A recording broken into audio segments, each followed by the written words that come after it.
నిద్ర లేవగానే మనం మొట్టమొదట చూడాల్సినటువంటి దేవుళ్ళు కానీ దేవతల ఫోటోలు ఏది అనేది ప్రశ్న. బ్రహ్మాండం అందరూ కూడా నిద్రపోతారు. ప్రొద్దున్నే తెల్లవారుజామునే నిద్ర లేస్తారు. నిద్ర లేచినప్పుడు మనం ఏ పటం చూడాలనుకుంటాం? మన చేతిని మనమే ఇలా చూసుకోవాలా? మన చేతుల్లో కరము క్రింద మహావిష్ణువు, మధ్యలో శివుడు, పైన బ్రహ్మ. అందువలన అరచేతుల్లో మహాలక్ష్మి ఉంటుంది కాబట్టి అరచేతులు కొంతమంది చూసుకుంటారు, ఇది మంచిది. రెండవది, శ్రీ వెంకటేశ్వర స్వామి వారు కలియుగ దైవం. మరి విష్ణు భక్తులంతా కూడా లేవగానే శ్రీ మహావిష్ణువు యొక్క వెంకటేశ్వర స్వామి వారి యొక్క విగ్రహాన్ని చూసుకుంటాం, ఇది రెండవది కరెక్ట్. మూడవది మహాలక్ష్మి తల్లి. డబ్బంటే అందరికీ పిచ్చ, డబ్బు అందరికీ ఇష్టం కాబట్టి మహాలక్ష్మి ఫోటో లేని ఇల్లే ఉండదు. మరి అటువంటి మహాలక్ష్మి తల్లి మందస్మిత వదనం, మరి నవ్వుతూ ఆ అమ్మవారు ఉన్నటువంటి ఫోటో చాలా చూడాలి. చాలామంది నుంచున్న లక్ష్మీదేవి ఉండకూడదు, కూర్చున్న లక్ష్మి ఉండాలా, ఏనుగుల మీద ఉన్న లక్ష్మి ఉండకూడదు. What is all this? Mahalakshmi తల్లి ఎలా ఉన్నా సరే, నడిచున్న లక్ష్మీదేవి ఉంటా, నుంచున్న లక్ష్మీదేవి ఉంటేనంట మనకు ఆ లక్ష్మీదేవి నడిచి బయటికి వెళ్ళిపోతుందంట. మరి అందువలన కూర్చున్న లక్ష్మీదేవి ఉండాలట. మీకు కూర్చున్న లక్ష్మీదేవైనా నుంచున్న లక్ష్మీదేవైనా ఆ లక్ష్మీదేవి అమ్మవారి యొక్క బొమ్మను, ఫోటోను కనుక మీరు చూసినట్లయితే బ్రహ్మాండంగా మీకు కలిసి వస్తుంది. కాబట్టి కలియుగ దైవాలైనటువంటి వెంకటేశ్వర స్వామి, మరి మహాలక్ష్మి తల్లి డబ్బే డబ్బు అనమాట మీకు. ఆ తర్వాత మీ సొంతంగా మీ చేతులను చూసుకోవాలి. అన్నిటికంటే ముఖ్యంగా నిద్ర లేవగానే మీ భార్య ముఖం మీరు చూడాలి. తెల్లవారితే మీకు తిండి పెట్టేది ఆమె, తినేది ఇక్కడ, చేయి కడిగేది వేరే చోట. మహాలక్ష్మి ఫస్ట్ ఎవరండి? తల్లి. మరి తల్లి అందరి ఇళ్లలో ఉండదు కదా. తల్లి విధవైనా కూడా తల్లి ఫోటో మనం చూసుకోవచ్చు, తల్లి విధవైన తల్లి మొహం మనం చూడొచ్చు. అంతేగాని విధవ మొహం పొద్దున్నే చూడకూడదు, ఇలాంటి అన్నీ కూడా నడబావు. కాబట్టి తల్లి ఉన్నవాళ్ళు తల్లిని చూసుకోండి, తర్వాత పెళ్ళాన్ని చూడండి. ఆ తర్వాత తల్లి లేదనుకోండి, పెళ్ళాం ముఖం చూడండి. అలాగే మనకి ఏనుగులు, నెమలులు, దేవుళ్ళు దేవతలు అంటే ఇవి కూడా దేవుళ్ళు దేవతలే. కుమారస్వామి వాహనం, మహాలక్ష్మి వాహనం ఏనుగు, రాధాకృష్ణుల ఫోటో కూడా మనం చూసుకున్నట్లయితే బ్రహ్మాండంగా ఉంటుంది. అలాగే పుష్పాలలో తామర పుష్పం ముఖం కనుక మీరు చూసినట్లయితే బ్రహ్మాండంగా మీకు కలిసి వస్తుంది. మామిడి చెట్టు ఉంటే ఎదురుకుండగా మామిడి చెట్టు మీరు చూసినట్లయితే అద్భుతమైనటువంటి లక్ష్మీ తల్లి మిమ్మల్ని కనికరిస్తుంది. ఇంకా అందులో డౌట్ లేదనమాట. నేను ఒక స్టోరీ చెప్తాను మీకు. ఒక ఆమె కనీసం చాలా పూర్ అనమాట. భర్త లేడు, పిల్లలు లేరు, ఎవరూ లేరు. ఇది మా కళ్ళ ముందు జరిగినటువంటి చరిత్ర కాబట్టి చెప్తున్నాను. ఆమె వయసు 50 సంవత్సరాలప్పుడు, మేమంతా చిన్నపిల్లలు, మా గురువుగారి ఇంటి దగ్గరే ఉండేది. అయితే ఆమె ఏం చేసేదండి, పాపం ఒక ఆవును పెంచేది. అందరూ కూడా, ఇది పైడిపొరలో జరిగింది, తణుకులో పైడిపొరలో. అయితే అందరూ కూడా ఏమన్నారు, ఈమెకే తినడానికి లేదు, ఆవును పెంచుతుందన్నారు. ఈ ఒక చింత చెట్టు ఉండేది పల్లెటూరులో, పైడిపొరలో. మేమంతా చింత చెట్టు ఎక్కేవాళ్ళం, దాని మీద నుంచి పడిపోతూ ఉండేవారు. మా తాతయ్య గారు మొలబడి హరిశ్చంద్ర ప్రసాద్ గారు కూడా ఒకసారి చెట్టు ఎక్కి కిందకి జుర్రమని కిందకి జారారనమాట. విచిత్రంగా ఆ చెట్టు మధ్యలో ఇలా ఏలాడారు. పైడిపొర దగ్గర ఆకులు బుల్లబ్బాయి వీళ్ళందరూ ఉంటారనమాట. I'm giving the references. అయితే ఆమె ఏమొస్తుంది ఈమెకే తినడానికి తిండి లేదు, ఈమె ఆమెను పెంచుతుంది అన్నారు. ఆ చింతకాయ రసంతో ఆమె పాపం చారు కాచుకుని అలా తిని నిరుపేద. మరి అటువంటి ఆమె ఏం జరిగిందో తెలుసా మీకు విచిత్రం? తరం మారింది. తరం మారితే ఇప్పుడు వాళ్ళకి ఎక్కడో ఆ కూతురు పుట్టినప్పుడు ఆ కూతురు భర్త చనిపోయారంట. అలాగే ఎవరో మనవాడు ఎవరో ఉన్నారు, అలా పుట్టారనమాట. అంటే వాళ్ళేం చూసేవారు కాదు పాపం ఈమెని. అలా ఒంటరిగా ఉన్నటువంటి ఆమె చేసిన పుణ్యం వల్ల, ఆ ఆవును మేపినటువంటి పుణ్యం వల్ల ఈ రోజున వాళ్ళ మనవళ్ళు ఏంటో తెలుసా, కుబేరులైపోయారు. వెళ్ళండి పైడిపొరలో బ్రాహ్మణ వీధిలో సోమేశ్వరం గారిని అడగండి. అక్కడే ఇజ్రాయెల్ ఇతర దేశాలకు వెళ్ళి, ఆ కాలంలోనే దేశాలకు వెళ్ళి బ్రహ్మాండంగా సంపాదించారు. ఆకులు బుల్లబ్బాయి అని అడగండి, ఎవరైనా సరే చెప్తారు. సారా కాంట్రాక్ట్ ఆయన అపార కుబేరుడైపోయాడు. ఆ తణుకు రైల్వే స్టేషన్ దగ్గర పెద్ద 4 అంతస్తుల బిల్డింగ్ కట్టాడు. మరి ఈ విధంగా ఇది ప్రత్యక్ష నిదర్శనం చెప్తున్నాను. మరి ఏమండి ఆవుల్ని పెంచితే అందరూ అయిపోతారండి అని వెటకారం ఆడినవాడు ఒకడు ఉన్నాడు.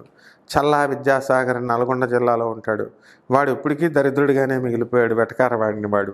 ఒకటే క్వశ్చన్ అడిగేవాడు, అలా అనుకుంటే ప్రతి రైతు కూడా ఆవులను పెంచుతారు కదా, ప్రతి ఒక్కళ్ళు కుబేర్లు అవ్వాలి కదా అనేవాడు. ఈమె ఎందుకు అవ్వాలి అంటే ఈమె భక్తితో చేసింది. మిగతా రైతులు మామూలుగా మేత ఒక గేదెని ఎలాగేస్తారో అలా పెంచారు, భక్తితో కాకుండా. కాబట్టి మీరు అందరూ కూడా ఆవులను పెంచండి, కనీసం ఆవులకు మేత వేయండి. ఇది ఒక ఫ్యాషన్ అయిపోయింది. ఎలా అంటే ఆవులను పెంచండిరా అంటే మీరు ఇక్కడికి వెళుతున్నారు, ఇది గోశాలని. స్టైల్గా వెళ్ళడానికి కాదు, అది భక్తితో వెళ్ళాలి. గోశాలలో మీలాంటి వాళ్ళు చాలామంది ఉంటారు అక్కడ మేత పెట్టడానికి క్యూలో. 10 రూపాయలు గ్రాసం పెడితే 1 కోటి రూపాయలు వస్తుందన్న ఉద్దేశంతో వెళ్తారు. ఏది ఆశించకుండా వెళ్ళండి, గోమాత మిమ్మల్ని ఆశీర్వదించకపోతే నన్ను అడగండి. ఇంకొకడు ఉన్నాడు పంకజని, వాడు జ్యోతిష్కుడు. వాడు ఏం చెప్తాడంటే రెమెడీస్, ఒక్క కీర, ఒక్క దోసకాయ, ఒక్క బెండకాయ, ఒక్క గోంగూర కాడ, ఒక్క తోటకూర కాడ ఆవుకు పెట్టండి. ఎక్కువ పెడితే ఈ ఆవు బలిసిపోతుందని చెప్పాడు. వాడేమైపోయాడో తెలుసా, ఇప్పుడు అడుక్కు తింటున్నాడు. కాబట్టి గోమాతకు పుష్కలంగా పెట్టండి. గోమాత ఫోటో చూడండి, గోవు ముఖం చూడండి, ఆవు దూడ ముఖం చూడండి. మీ తల్లుల్ని ఈ ఫోటోలు మీరు చూస్తున్నట్లయితే అపార కుబేరులైపోవడం మాత్రం ఖాయం. శుభమస్తు. కన్యారాశి. ఈ కన్యారాశి వారికి మనకి భార్యాభర్తల మధ్య ఉన్నటువంటి గొడవలు ఫుల్ స్టాప్ పెట్టడానికి అవకాశాలు ఉన్నాయి. అందరినీ అనుమానిస్తూ ఉంటారు, అహంకారంతో ముందుకు వెళ్ళిపోతూ ఉంటారు. దానివల్ల మిమ్మల్ని అందరినీ వదిలేసి వెళ్ళిపోతారు. మొదట్లో అబ్బా నేనే వదిలేసాను వీళ్ళని అని చెప్పి సంతోషపడతారు. ఆ తర్వాత దెమ్మ తిరిగిపోయేలాగా అవతల వాళ్ళు మిమ్మల్ని వదిలేసరికి ఈ నెలలో బ్రహ్మాండంగా బుద్ధి వస్తుంది మీకు. ఆషాఢ మాసంలో జరిగేటటువంటి ఈ యొక్క నెలంతా కూడా మనకి ఈ కన్యారాశి వాళ్ళ యొక్క అదృష్టం పరిగెడుతూ ఉంది. భాగ్యంలో ఉన్నటువంటి కుజ గురుల ప్రభావం వలన భూముల వల్ల లాభం, భూములు అమ్మడం వల్ల లాభం. అలాగే భూములు మీరు కొన్నట్లయితే చాలా తక్కువ రేటుకి మీకు ఇస్తామని చెప్పి రావడం జరుగుతుంది. అలాగే మీ పొలాన్ని మీరు అమ్ముదామంటే చాలా ఎక్కువ రేటుకి మీరు ఆల్రెడీ అమ్మేశారు. భార్యాభర్తలు ఇద్దరు కూడా మరి ఒకే దేశంలో ఉన్నప్పటికీ కూడా వేరువేరుగా ఉండడం అనేటటువంటిది మనకి ఈ జాతకం చెబుతుంది. కాబట్టి ముఖ్యంగా కన్యారాశి వాళ్ళు విడివిడిగా ఉండడము, మరి విడివిడిగా వండుకోవడము అనేటటువంటిది జరుగుతుంది. ఇక మహిళల దగ్గరికి వచ్చేసరికి ఈ కన్యారాశి వాళ్ళకి మనశ్శాంతి అనేటటువంటిది ఉండదు.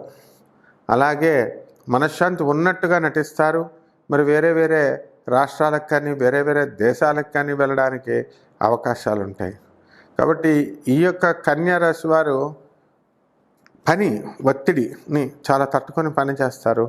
ఎంత పని కావాలంటే అంత పని వీళ్ళు తెచ్చుకోగలుగుతారు. ఈ విధంగా ఈ యొక్క కన్యారాశి వాళ్ళ యొక్క జీవితం బాగుంది. చక్కగా కన్యారాశి వారికి మనం ఏం చేయాలండి అని అంటే మానసిక ప్రశాంతత, స్వస్తి మానసికంగా విశ్రాంతి అనేటటువంటిది చాలా అవసరం. శారీరక స్వస్థత అనేటటువంటిది చాలా అవసరం. మరి లైక్ మైండెడ్ పీపుల్స్తో మాత్రమే ఈ యొక్క కన్యారాశి వారు తిరగాలి. ఇచ్చినటువంటి అప్పులన్నీ కూడా తిరిగి రావడానికి అవకాశాలు ఉన్నాయి. మీరు తీసుకున్నటువంటి అప్పులు మీరు ఇవ్వడానికి ఇంకా చాలా టైం పడుతుంది. చేపల రొయ్యలు చెరువులు చేస్తున్నటువంటి వాళ్ళ బిజినెస్లు బ్రహ్మాండంగా నడుస్తున్నాయి.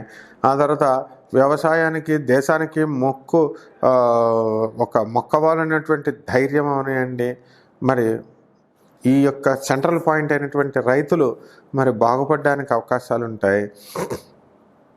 రైతులు చేసినటువంటి పంటని మరి గవర్నమెంట్కి అమ్మడం వల్ల మీకు లాభాలు అనేటటువంటివి రావడం జరుగుతాయి. ఏది ఏమైనప్పటికీ ఈ యొక్క కన్యారాశి వారి జీవితం బ్రహ్మాండంగా ఉంది అని మనం చెప్పుకోవాలి.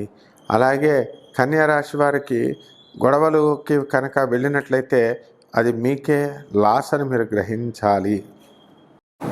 రెమెడీస్. మరి ఈ యొక్క మీ జాతకం ఈ ఆషాఢ మాసం తర్వాత ఇంకా బాగుండాలి అంటే ఏం చేయాలి అంటే పంచమహాకాళికలలో ఒకటైనటువంటి బగలాముఖి అమ్మవారి యొక్క హోమం చేసుకోండి. ఓం బగలాముఖ్యై నమః అనేటటువంటి మహామంత్రాన్ని జపించండి.